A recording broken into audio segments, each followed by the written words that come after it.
right, so you ready for this? We're going deep into Harry Potter territory today. Always ready for that. But this time, it's going to be a little different. We're not just talking plot or characters. We're tackling symbolism. That's right. We're diving into the deeper meaning behind some of the most fascinating creatures in the series. Exactly. You know, those creatures that make you think, whoa, there's more to this than meets the eye. And specifically, we're looking at Thestrals and Phoenixes. Yeah, those are great choices. They're both so visually striking, and they're both connected to some pretty heavy themes like mortality, rebirth, even prejudice. Yeah, I mean, you've given us a real challenge here. A stack of Harry Potter books and a question of what can we learn from these creatures? It's like you want to unlock some secret wisdom hidden within them. Well, I think there's definitely wisdom to be found there, and honestly, I'm just as curious as you are to see what we discover. Okay, so let's start with the Thestrals. I mean, come on, wing courses you can only see after witnessing death. That's just asking for a deep dive, right? Always kind of gave me the chills, but also there's something so profound about them. You know what I mean? Absolutely. It's like they're not just spooky, they're forcing us to confront something we often avoid talking about in our own world. Yeah, death. It's like a taboo subject. Hmm. But in the Harry Potter universe, it's right there in front of you, Yeah. represented by these, well, kind of creepy but also majestic creatures. Right, and I think that's what makes them so interesting. They force us to think about mortality in a way that we might not be comfortable with in our everyday lives. It's true. It's almost like Rowling is saying, hey, death is a part of life. Let's not pretend it's not there. Hmm. And she uses Thestrals to help us understand that. Yeah, and she does it in a way that's both subtle and powerful. She doesn't shy away from the darkness, but she also shows us the beauty and the mystery of it all. And remember how Harry first encounters them. In Order of the Phoenix, after Cedric dies, he thinks he's losing it, seeing things no one else can. It's such a powerful moment. It really is, because it highlights the isolation that often comes with grief. Harry feels like he's going crazy, but in reality, he's just crossed a threshold that others haven't yet. He's seen death, and now he sees the world differently. It's like those Thestrals were waiting for him, ready to guide him on this new path. A path that's not necessarily about darkness or morbidity, but about a deeper understanding of life and death. Makes you wonder if facing death head-on like Harry does could actually lead to wisdom rather than just fear. Right. It's a really interesting question because we're so conditioned to fear death, to avoid it at all costs. But maybe there's something to be gained by confronting it. And it's interesting how Rowling contrasts Harry's initial fear and confusion with Hagrid's perspective. Remember, Hagrid, who's always been comfortable with the unusual, he actually adores Thestrals. Yeah, he sees their strength and their gentleness. He's Yeah. not afraid of them at all. He actually trusts them completely, uses them to pull the carriages to Hogwarts. It's almost symbolic, don't you think? Like he's saying, hey, don't be afraid of what you don't understand. Yeah, it's like he's saying, these creatures might seem scary, but they're actually here to help you on your journey. It's a beautiful way of illustrating how our perceptions shape our reality. Hagrid sees beauty and strength where others see darkness and fear. And it's not just about appearances, it's about understanding. Absolutely. The more we learn about Thestrals, the less we fear them. The same could be said for so many things in life, right? It makes you wonder if our own fear of death prevents us from embracing the wisdom it might offer. Yeah. But you know, there's another powerful theme associated with Thestrals. Prejudice. Oh yeah, definitely. They're like a walking, or rather flying, example of how we judge things based on appearances. Exactly. They look different, they're associated with death, so people are immediately afraid of them, disgusted even. It's like they become victims of prejudice simply because they represent something we don't want to think about. It's a brilliant way Rowling uses them to challenge our assumptions about what's normal or acceptable. It's like she's holding up a mirror to our own prejudices, making us confront those uncomfortable truths about ourselves. And who embraces them? Hagrid, who himself is often misunderstood and ostracized because he's half giant. It's a subtle but powerful parallel, isn't it? Absolutely. It's like she's saying, look, prejudice can take many forms, and it often stems from fear of the unknown or the other. And we see that same prejudice throughout the series with how people treat werewolves, like Lupin feared and shunned because of a condition they can't control. And even house elves, with their incredible magical abilities, often treated as inferior. It's a recurring theme for sure. It's like a constant reminder to check our own biases, even in a magical world. Hmm. But what I find interesting is that Harry himself initially shares those prejudices. He's a bit wary of Thestrals at first, even scared. Well, yeah, he's young, he's still learning, he hasn't fully come to terms with death yet. But as he gets to know them, as he understands their connection to death and accepts his own grief, he overcomes that fear. He learns to see beyond the surface. That's such a crucial point. Harry's journey mirrors our own potential for growth and understanding. We can choose to cling to our preconceived notions, or we can be open to new perspectives. And it reminds me of that moment when Harry realizes that Luna Lovegood can see the Thestrals too. They're both outsiders in a way, both carrying the weight of loss and grief that others can't understand. Yeah, and in that shared experience, they find a connection, a sense of belonging. It's a beautiful reminder that sometimes the things that make us feel different can actually connect us to others. It's like the Thestrals themselves are a bridge between the world of the living and the world of the dead, helping us to understand that death isn't an ending, but a transition, a part of a larger cycle. Exactly. And that brings us to another creature that embodies the cyclical nature of life, Fawkes, Dumbledore's phoenix. Oh man, if I could have any magical creature, it would be a phoenix. Who wouldn't want a majestic, fiery bird that can literally rise from its own ashes? It's just so cool. Yeah, it's an incredible image. And it's so much more than just a cool magical ability. Fawkes represents resilience, the ability to overcome hardship and emerge stronger. It's like he's saying, yeah, life throws you curveballs, but you can always rise above them, learn from them, and come back even stronger. So inspiring. And don't forget those healing tears. Oh, yeah, right. It's not just about surviving, it's about healing, about the positive aspects of this cycle of death and rebirth.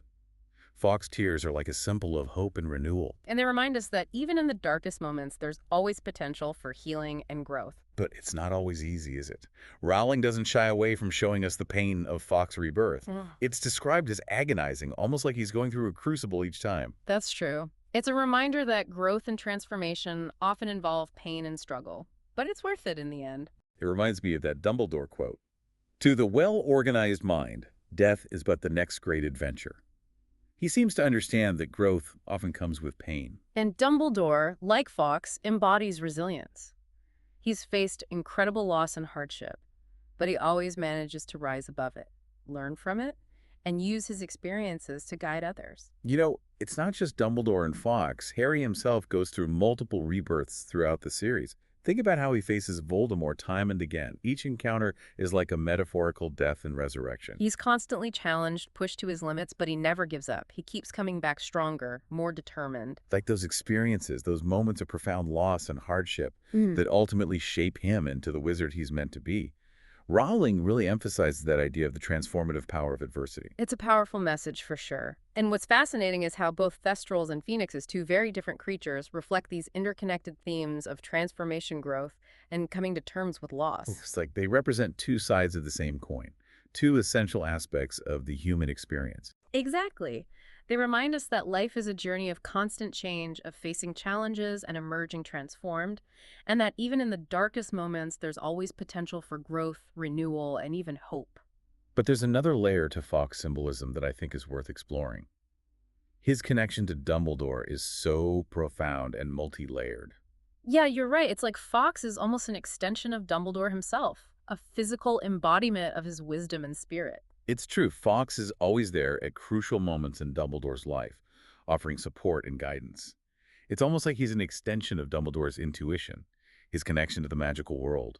Like when he brings Harry the Sorting Hat in Order of the Phoenix, it's not just a random act of birdly kindness, it's a deliberate intervention, orchestrated by Dumbledore even in his absence. And in the Chamber of Secrets, he doesn't just save Harry from the basilisk, he brings the Sword of Gryffindor, the very weapon Harry needs to defeat the monster. Right, it's like Fawkes is instrumental in guiding Harry towards his destiny. So he's not just a symbol of rebirth, he's also a guide, a protector, almost like a guardian angel watching over Harry and, by extension, Dumbledore's legacy. It reinforces the idea that Dumbledore, even after death, continues to influence events guiding Harry toward his ultimate confrontation with Voldemort. And Fawkes is like a tangible representation of that enduring presence, a reminder that even in the face of loss, there's continuity. A passing of the torch, so to speak. It makes you wonder if the symbolism of Fawkes' rebirth goes beyond individual resilience.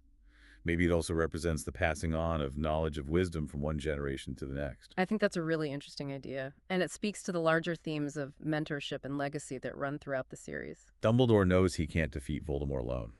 He needs Harry to carry on the fight. And Fawkes, in a way, represents that transfer of power, that passing of the torch to a new generation. Yeah, it's like the phoenix itself symbolizes the cyclical nature of not just life and death, but also of good and evil, light and darkness. Each time darkness rises, a new generation must rise to meet it, drawing on the wisdom and courage of those who came before. And that's what makes these creatures, Thestrals and Phoenixes, so compelling. They're not just fantastical beings. They're metaphors for the very forces that shape our world, both magical and real. They challenge us to confront our fears, to embrace change, to find strength in adversity, and to recognize the interconnectedness of all things. And ultimately, they remind us that even in the darkest moments, there's always potential for growth, renewal, and even hope. It's like Rowling is saying, hey, life is messy and complicated, but within those challenges lie opportunities for growth and transformation and understanding. And sometimes those scary things like death or loss can actually lead us toward wisdom and appreciating life more. That's a beautiful way to put it. And in the end, Thestrals and Phoenixes, creatures of darkness and light, remind us that the most powerful magic is within us. The ability to face our fears, to learn from experience, and to rise above adversity. Just like that phoenix rising from the ashes. Exactly. And it's not just about Thestrals. Think about how people react to werewolves in the wizarding world. Yeah, like Lupin. He's a good guy, a great teacher even, but he's feared and ostracized because of something he can't control. It's that same fear of the unknown, that same tendency to judge based on appearances. And even house elves, I mean, they have incredible magical abilities, but they're often treated as inferior. Right. It's like Rowling is showing us that prejudice can exist anywhere, even in a world full of magic, and it can be directed at anyone or anything that's perceived as different. It's a powerful message, and it makes you think about our own world and the ways in which we might be perpetuating prejudice without even realizing it. It's a challenge to all of us to be more aware of our own biases and to be more accepting of those who are different from us. Okay, so we've talked about mortality and prejudice, but there's another theme that I think is really important here: transformation. Both Thestrals and Phoenixes are creatures that undergo profound transformations. Yeah, you're right. Thestrals, they're hidden from view until you've experienced death. And Phoenixes, well, they literally die and are reborn from their own ashes. It's like they're both symbols of change, of the idea that we're not static beings, but that we're constantly evolving and growing. And that sometimes the most painful experiences can actually lead to the most profound transformations. It's like that saying, what doesn't kill you makes you stronger. Exactly. And I think that's a really important message, especially for young people. Life is going to throw you challenges, but it's how you face those challenges that defines who you are. It's about resilience. Yeah. About the ability to pick yourself up, dust yourself off, and keep going. And about learning from your mistakes and coming back even stronger, like a phoenix rising from the ashes. And you know what else I find interesting? The connection between Fawkes and Dumbledore. It's like Fawkes is almost an extension of Dumbledore himself. Yeah, I see that. He's like a physical manifestation of Dumbledore's wisdom and power. And remember how Fawkes is always there at crucial moments in Dumbledore's life, offering support and guidance, like he's a guardian angel. Yeah, like when he brings Harry the Sorting Hat in Order of the Phoenix, or when he saves Harry from the Basilisk in Chamber of Secrets. It's like Fawkes is Dumbledore's right-hand man, or rather right-hand bird, always there to lend a wing. And even after Dumbledore's death, Fawkes continues to be a symbol of his legacy. It's like he's saying, Dumbledore may be gone, but his spirit lives on. And that's a really comforting thought, I think. Even in the face of loss, there's still hope. There's still continuity. Okay, so we've covered a lot of ground here. We've talked about Thestrals and Phoenixes and how they symbolize mortality, rebirth, prejudice, and transformation. It's amazing how much depth and meaning there is in these creatures. It's like Rowling created them not just to be cool and magical, but to teach us something about ourselves and the world around us. And I think that's what makes the Harry Potter series so enduring. It's not just a story. It's a reflection of our own hopes and fears and dreams. And it makes you think about that idea of legacy too, right? Like Fawkes represents the passing on of knowledge and wisdom from one generation to the next. Yeah, I mean, Dumbledore knows he can't defeat Voldemort alone. He needs Harry to carry on the fight.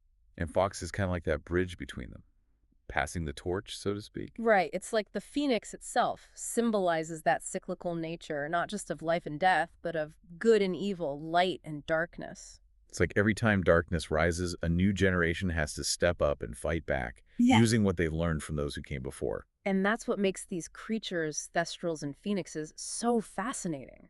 They're not just cool magical beasts, they're like metaphors for the forces that shape our world. Yeah, both the magical and the real world. Yeah. Right, like they challenge us to confront our fears, to be open to change, to find strength when things are tough. And to understand how everything is connected, it's like Rowling is saying, hey, life is messy, it's full of ups and downs, but that's where the real learning happens. It's in those challenging moments that we can really grow and change.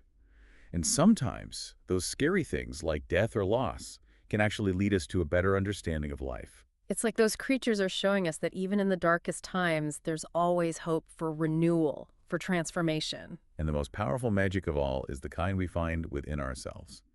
The power to face our fears, to learn from our experiences, and to come back stronger than before. Just like a phoenix rising from the ashes. So we've explored Thestrals and Phoenixes and all the amazing symbolism they represent. We've talked about mortality, rebirth, prejudice, transformation, and the idea of legacy. Wow. It's really incredible how much we can learn from these creatures, isn't it? Yeah, it just goes to show that even in a fantasy world, there are these deep truths about life that we can all relate to.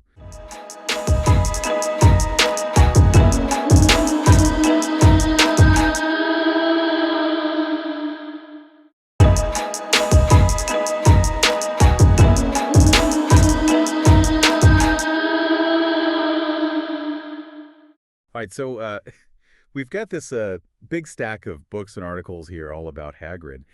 And I gotta say, I'm pretty excited to dig in. I mean, you must be pretty interested in this guy for sending all this stuff. It looks like you're really interested in how he's like this bridge between the wizarding world and all those magical creatures that people are always so scared of. He's a pretty unique character, isn't he? Rubeus Hagrid.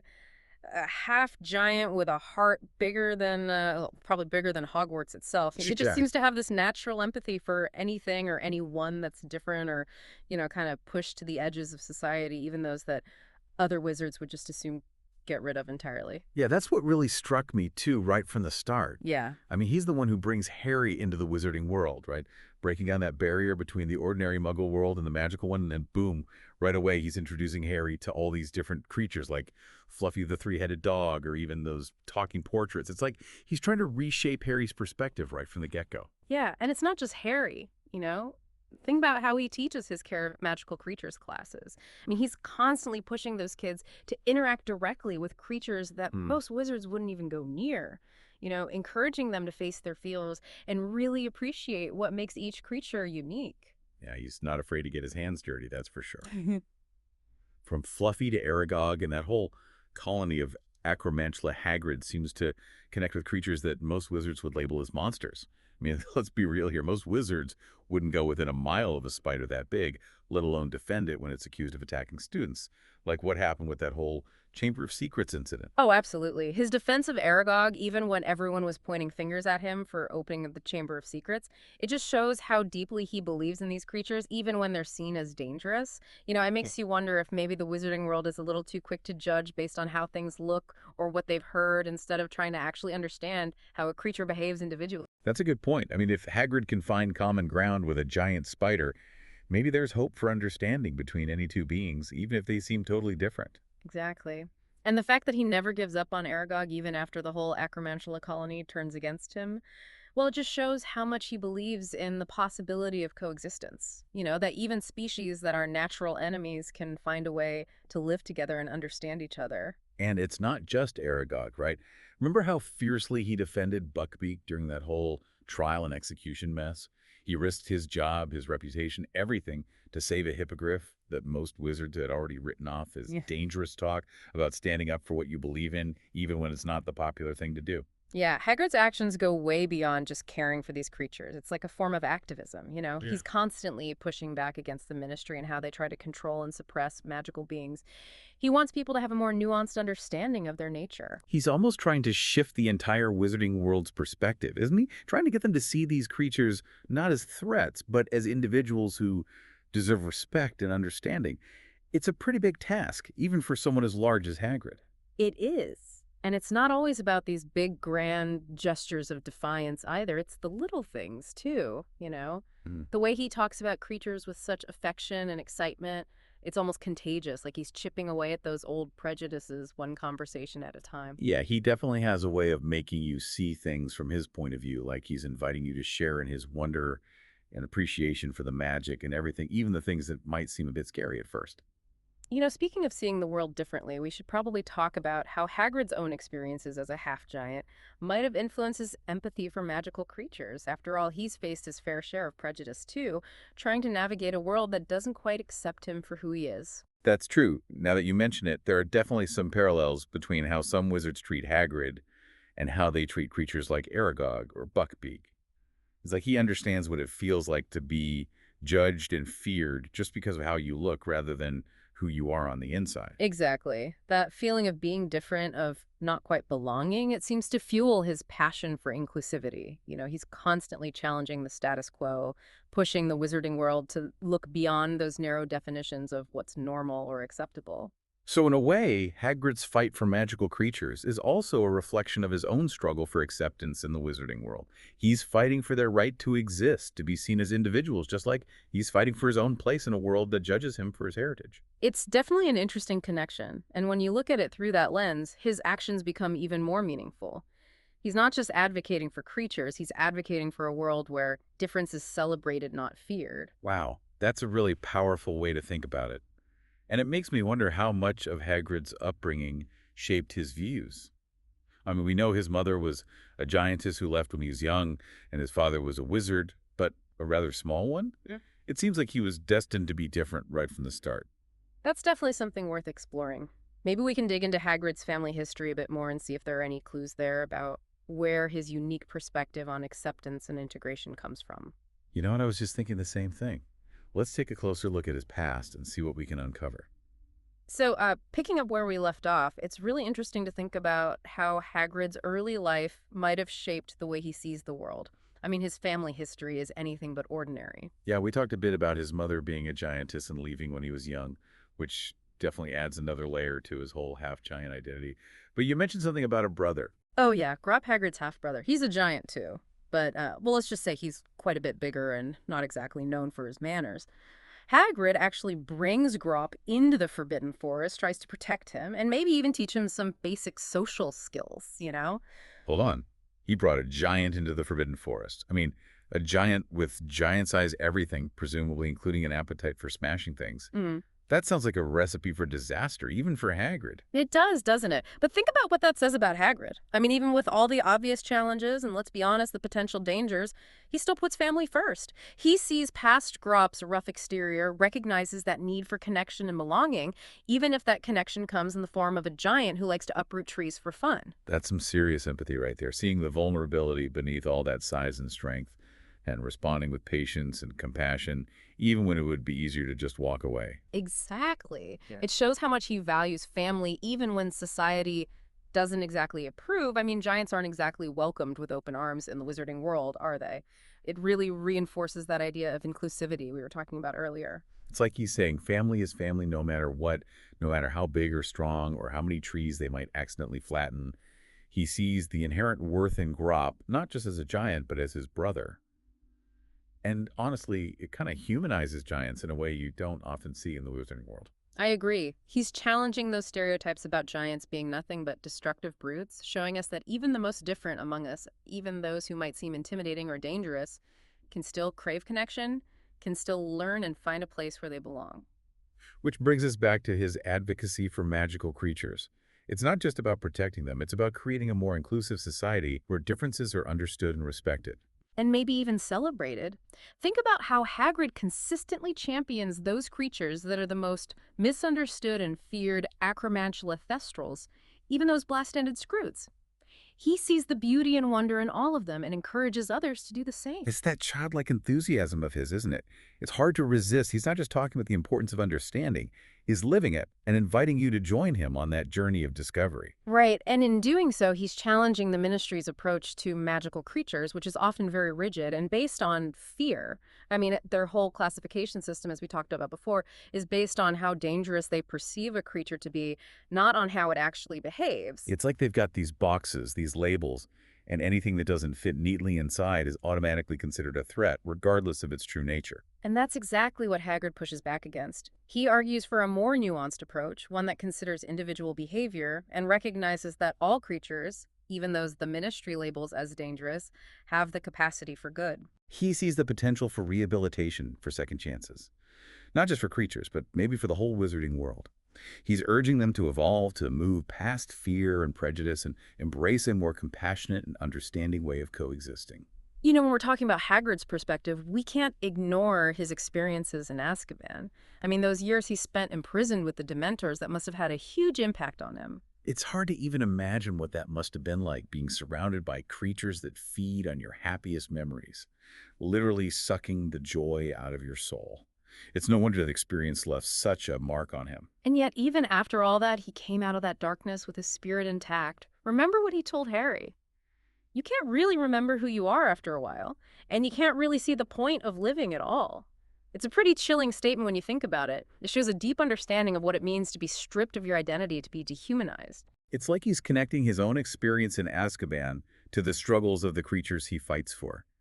Those magical beings who are constantly being misjudged, imprisoned, or even killed just because they're different. He knows what it's like to be the outsider, to be feared and ostracized, and that understanding fuels his unwavering dedication to fighting for those who are marginalized and mistreated. It definitely adds another layer to his work, knowing that it comes from a place of personal experience and empathy. It's like he's saying, I've been there, I know what it feels like to be judged unfairly, and I'm not going to let that happen to anyone else if I can help it. That's powerful. And it leads us to his role as a teacher.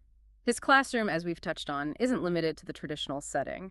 He brings the magic of the Forbidden Forest to his students, encourages hands-on learning, and a direct connection with creatures that most wizards only read about in books. Yeah, it really is amazing how he teaches. I mean, it's so different from those other classes at Hogwarts. The ones that are all about theory and memorizing stuff. He's out there in the Forbidden Forest getting his students right up close with creatures that most wizards wouldn't even want to think about. He gets it. He understands that real understanding doesn't come from just reading about something in a book. You have to experience it for yourself, face your fears, and see these magical beings not as some idea, but as individuals with their own personalities, their own quirks. Like that time with Buckbeak, the hippogriff. Talk about a hands-on lesson. Uh-huh. That was pretty intense, throwing those students right into the thick of it. But there was a reason for that wasn't there. Oh, definitely. It wasn't just about teaching them how to approach a hippogriff. It was about breaking down those prejudices. Hagrid knew that the only way to get past those deep-seated fears was to make the students confront them head on, to look Buckbeak right in the eye, to see the intelligence and grace behind that powerful exterior, and to realize that respect, not fear, is the key to interacting with a creature like that. And it worked for the most part. Even Ron, who was scared stiff at first, he came around. Of course, Malfoy had to go mess things up, but that's Malfoy for you, always resisting anything that challenges his limited view of the world. You know what, though? Malfoy's reaction, even though it was frustrating, it actually proves Hagrid's point. It shows how deeply rooted those prejudices are in the wizarding world, that tendency to judge based on how something looks or what they've heard, instead of taking the time to understand how it actually behaves. And Hagrid, bless his heart, he just keeps going, doesn't he? Nothing seems to discourage him. He just keeps pushing his students to think for themselves, to question what they've been told, and to see the world with a little more compassion. He's like a gardener, carefully tending to those seeds of empathy, helping them grow into a genuine appreciation for all the diversity and wonder that the magical world has to offer. And he does it all with that incredible enthusiasm that we all know and love. Speaking of enthusiasm, who else could introduce a class to blast-ended Scroots and make it sound like the most exciting thing ever? I mean, those things were a bit terrifying, even by Hagrid standards. They were definitely something else. But even in those chaotic, maybe slightly dangerous lessons, there's a deeper message. Hagrid sees the potential in those Scroots, the beauty in their uniqueness, even when everyone else is just trying to avoid getting blasted. It's like he's reminding us that everything has value, even the things that might seem strange or even scary at first. It's about opening our minds to new possibilities, to all the amazing things that are out there waiting for us if we just step outside our comfort zones. Exactly. And it's not just about the fantastical creatures either. Hagrid teaches his students to be responsible. He emphasizes how important it is to care for these creatures, to respect their habitats and understand their needs. He's always reminding them, and us too, that we're all connected, part of this delicate balance that requires respect and understanding. It's a message that goes way beyond Hogwarts, a message that's maybe more important now than ever. We can't talk about Hagrid's influence without mentioning the impact he had on Harry, Ron, and Hermione. He played a huge role in shaping their values and their actions throughout the entire series. He was the one who introduced Harry to the wizarding world, showed him that magic was real, that he had a place where he belonged. Hagrid opened up this whole new world of possibilities for Harry, and that first meeting had a ripple effect that changed the course of his entire journey. Hagrid gave Harry that sense of wonder, that deep respect for all living things and that willingness to fight against injustice. Those values became the core of who Harry was guiding him through all his triumphs and struggles. And it wasn't just Harry, Ron, and Hermione were both touched by Hagrid's kindness and compassion, too. He challenged their assumptions, encouraged them to question authority, and showed them how important it is to stand up for what you believe in, even when it's hard. He was always there for them, a constant source of support and guidance, a safe haven in a world that could be pretty overwhelming and dangerous. His influence went way beyond the classroom, shaping how they saw the world and inspiring them to become the compassionate and courageous people they turned out to be. I think that's the true magic of Ruby's Hagrid. Yeah. He might not always get things right. He might stumble sometimes, but his heart is always in the right place. He sees the good in everything and everyone, and he inspires those around him to do the same. He reminds us that kindness and compassion are the most powerful forces there are. They can bridge any gap. And even when things are tough, hope and love can still win in the end.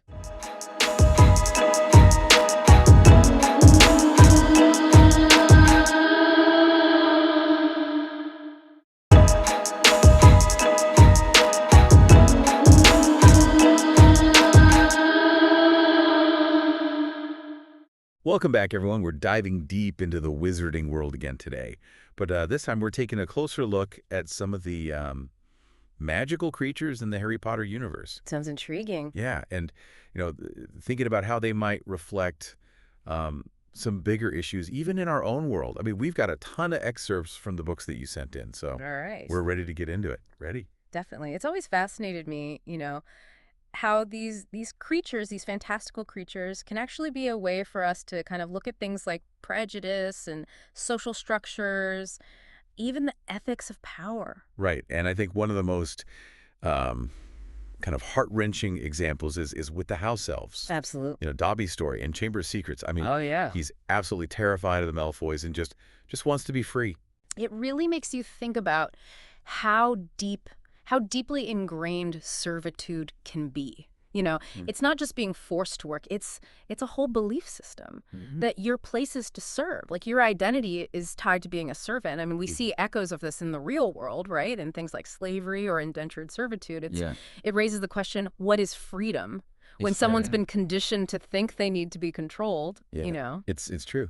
And then you have Winky in Goblet of Fire, who, when Barty Crouch Sr. frees her, Right. she's devastated. Heartbroken. Yeah, and it really highlights the psychological impact, right, of generations of servitude. Like imagine being suddenly uprooted from the only life you've ever known, even if it was the life of, oppression. It really brings up the question of how you rebuild your sense of self-worth and agency. After generations of being told you're meant to be subservient, it's a bit like, the challenges faced by formerly enslaved people after emancipation. Freedom, while obviously a good thing, can be incredibly difficult to navigate without the proper support and resources. Yeah. And it really makes you think about how even well-intentioned efforts to help, like the Hermione's SPEW Of campaign, course. can totally miss the mark Yeah. if they don't consider the deeply ingrained beliefs and the complexities of the situation. Hermione's heart is in the right place, but she runs into resistance, right? Not just from wizards who benefit from the status quo, but from the house elves themselves.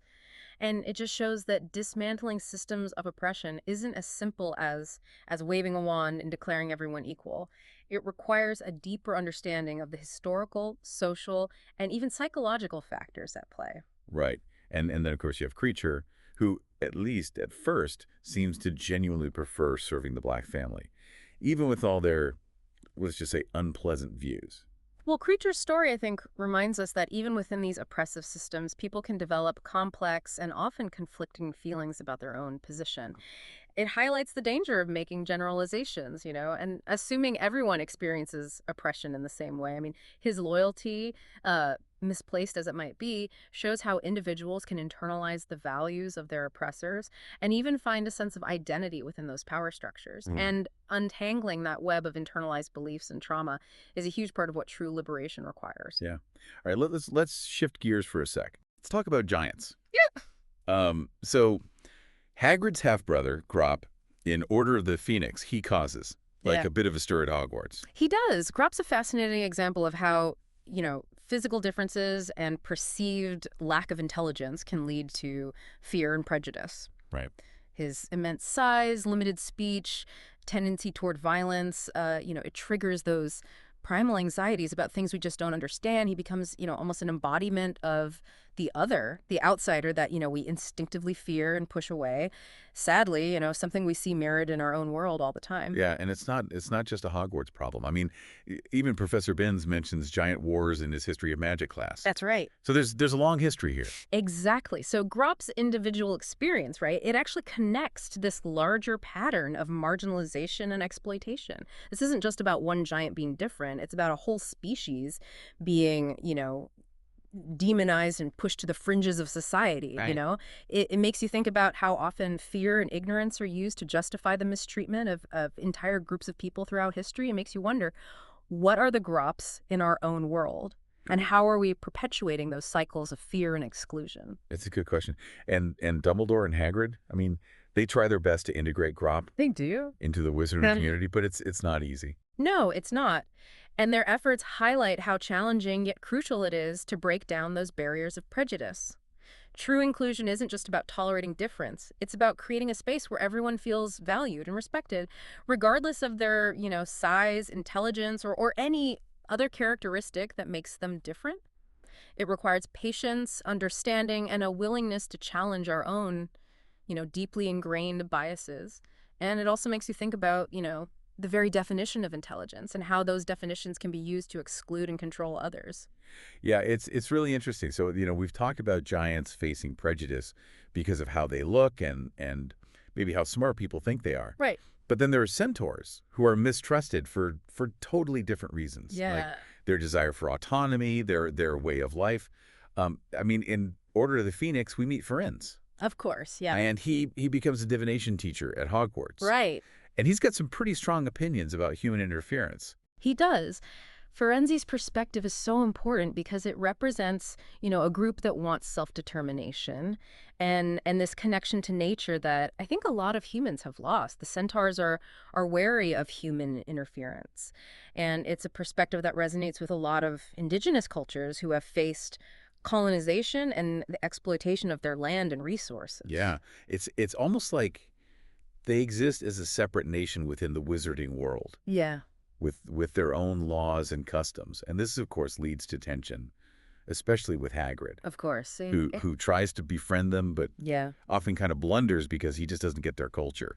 Well, Hagrid's interactions with the centaurs, they're well-intentioned, but they highlight how important cultural sensitivity and respect are. Like, in Philosopher's Stone, when he offers them drinks and, assumes they want to sing along, Yeah. those little things actually reveal a lack of awareness of their customs and beliefs, right? Mm. And this kind of cultural insensitivity can lead to misunderstandings and conflict.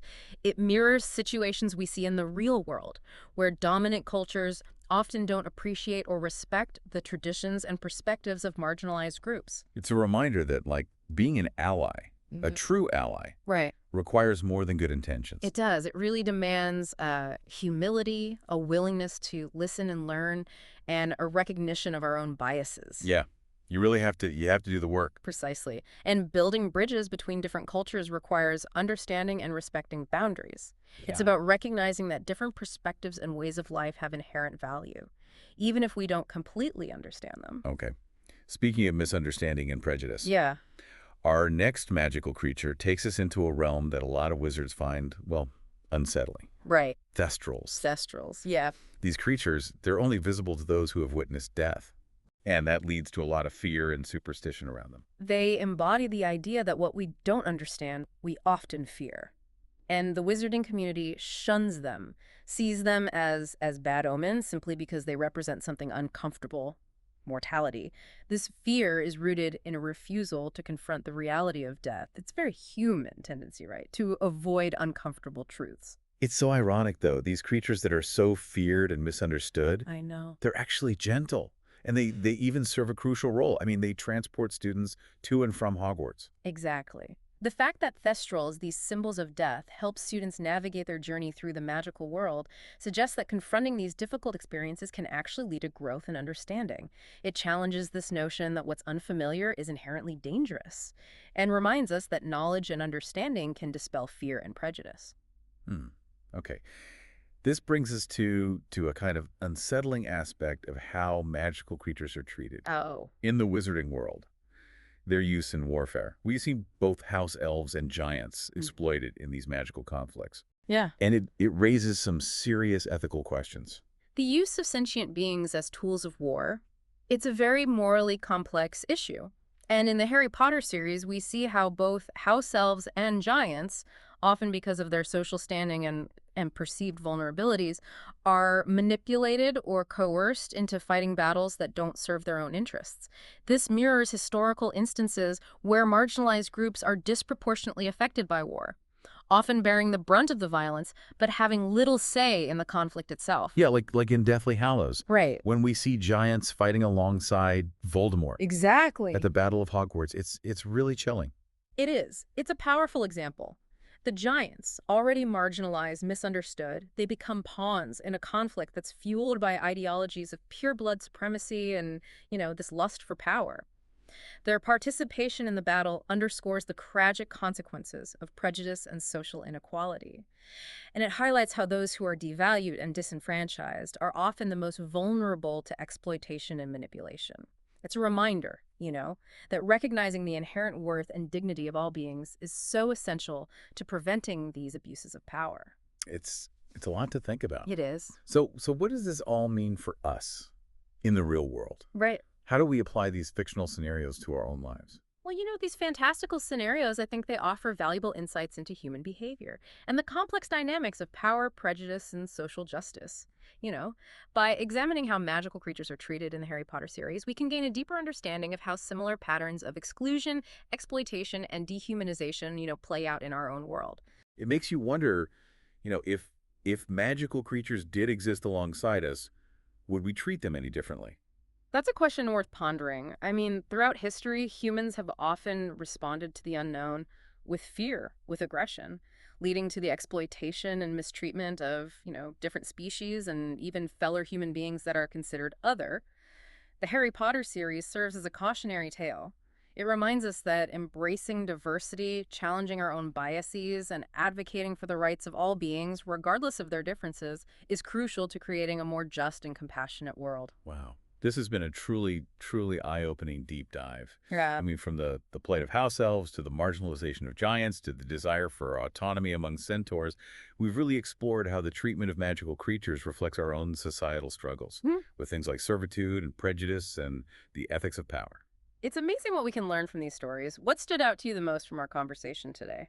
What really struck me was the parallel between the centaurs and indigenous communities. Their desire for self-determination, their mistrust of those who try to control them or exploit them. I mean, it really mirrors the struggles that so many indigenous groups are facing around the world, even today. It's a really poignant observation, and it highlights how fictional narratives can illuminate these real-world issues and maybe even inspire us to act as agents of change. Before we wrap up, is there anything else, any final thoughts that you'd like to leave our listener with? As you continue to explore the world, both the real and the imagined, remember to question what you see, challenge assumptions, and consider the perspectives of those who might be different from you. The Harry Potter series, with its magical creatures and their struggles, offers this really valuable lens through which we can examine our own biases and strive for a more just and compassionate world. That's a great takeaway. Thanks for joining us on this deep dive. My pleasure. And to our listener, we hope this has given you some new insights into the world of Harry Potter and maybe even inspired you to look at your own world with a fresh perspective. Until next time, keep exploring. It really is amazing, how these magical creatures, even though they're fictional, can really make us think about real-world issues in such a powerful way. Like, who knew we'd be drawing these parallels between house elves and the history of slavery? That's the beauty of stories like Harry Potter. They work on these multiple levels. On the surface, you have this enchanting world of magic and adventure, but underneath there are these, deeper themes that resonate with our own experiences and make us question the world around us. Do you think that Rowling was intentionally trying to make these social commentaries? Or is it more about readers bringing their own interpretations to the text? It's probably a bit of both. I mean, authors, even subconsciously, they draw inspiration from the world around them. So it's natural for these, social issues to find their way into their work. But it's also true that readers bring their own, baggage, their own perspectives and experiences to the stories they read. And that's what makes literature so powerful, right? It can spark conversations and make us see things in new ways. One thing that really stayed with me was how the series portrays the ethical complexities of using magical creatures in warfare. Yeah. I mean, it's easy to condemn Voldemort for using giants as like muscle, right? Right. But even Dumbledore's army includes house elves who were essentially forced to serve. That's a really insightful observation, and it forces us to confront this uncomfortable reality that even those fighting for a just cause can perpetuate these harmful systems. It raises questions about the means justifying the ends, and how we often overlook the exploitation of vulnerable groups when it serves our own purposes. It's a reminder that we need to be critical, even of those we admire, and to always strive for a more just and ethical approach to resolving conflict. It's a lot to process, honestly. Yeah. Before we finish up, is there any final thought you'd like to leave our listener with? As you continue to engage with the world, both the real and the imagined, remember to question what you see, to challenge assumptions, and to always consider the perspectives of those who might be different from you. The Harry Potter series, with its magical creatures and their complex struggles, it offers a really valuable lens through which to examine our own biases and to strive for a more just and compassionate world. Well said. Thank you so much for taking this deep dive with us. It's been really illuminating. It was my pleasure. And to our listener, we hope this has given you some new insights into the world of Harry Potter and maybe even inspired you to look at your own world with a fresh perspective. Until next time, keep exploring.